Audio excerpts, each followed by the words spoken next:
Salut ma famille, ça va vous être? Voilà, aujourd'hui je vous explique la question des adjectifs qualificatifs. Alors, et aussi la fonction de ces éléments. Quelle est la fonction que l'adjectif qualificatif peut occuper au sein d'une phrase? Alors, tout d'abord, on s'interroge sur les adjectifs. C'est quoi l'adjectif qualificatif? C'est un mot. Tout d'abord, il est variable, contrairement à l'anglais. Attention, les adjectifs en anglais sont invariables. Mais en français, les adjectifs sont variables. Ça veut dire qu'ils changent. La forme de ce mot change en genre et en nom. Regardez, le mot beau, ça donne pour le masculin, pour le féminin, ça donne belle. Heureux, ça donne heureuse. Présent, je suis présent. Pour une fille, il doit dire je suis présente. D'accord? L'adjectif qualificatif, il est variable et change. Contrairement à l'adverbe, par exemple. L'adverbe est invariable. Le mot ici ne peut pas prendre une forme de pluriel S. Toujours, il est sous cette forme. Ici ou là, avec l'accent grave. Donc, il est invariable.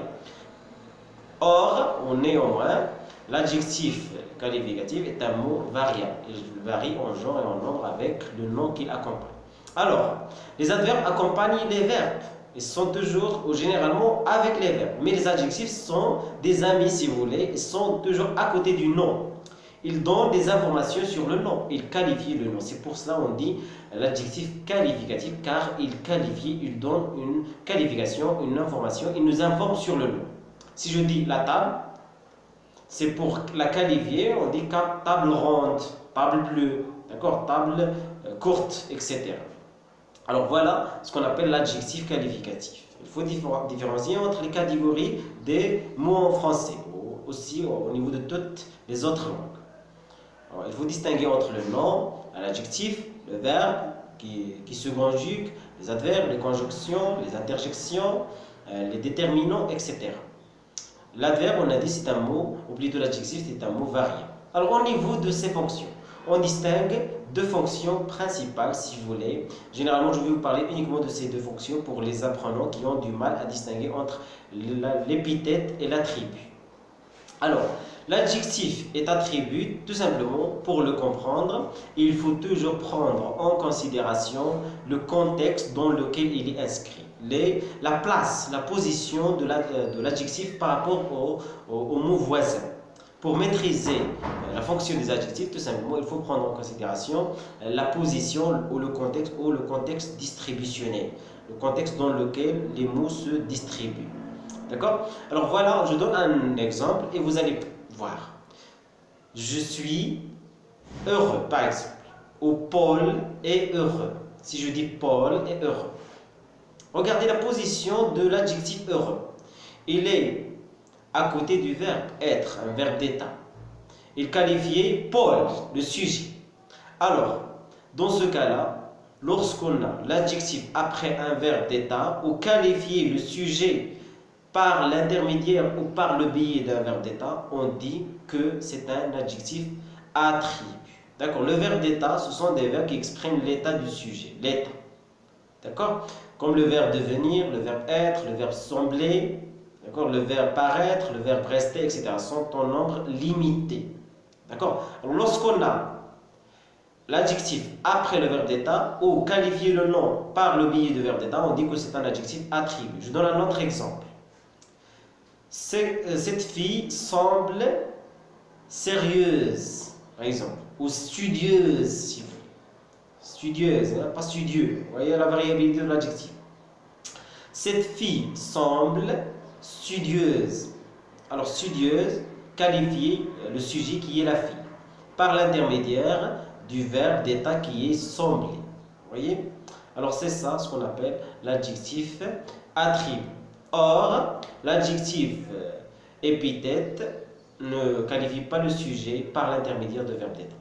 Il est un ami qui est attaché immédiatement au nom. Il est à côté, juste à côté du nom, sans aucun intermédiaire, tout simplement.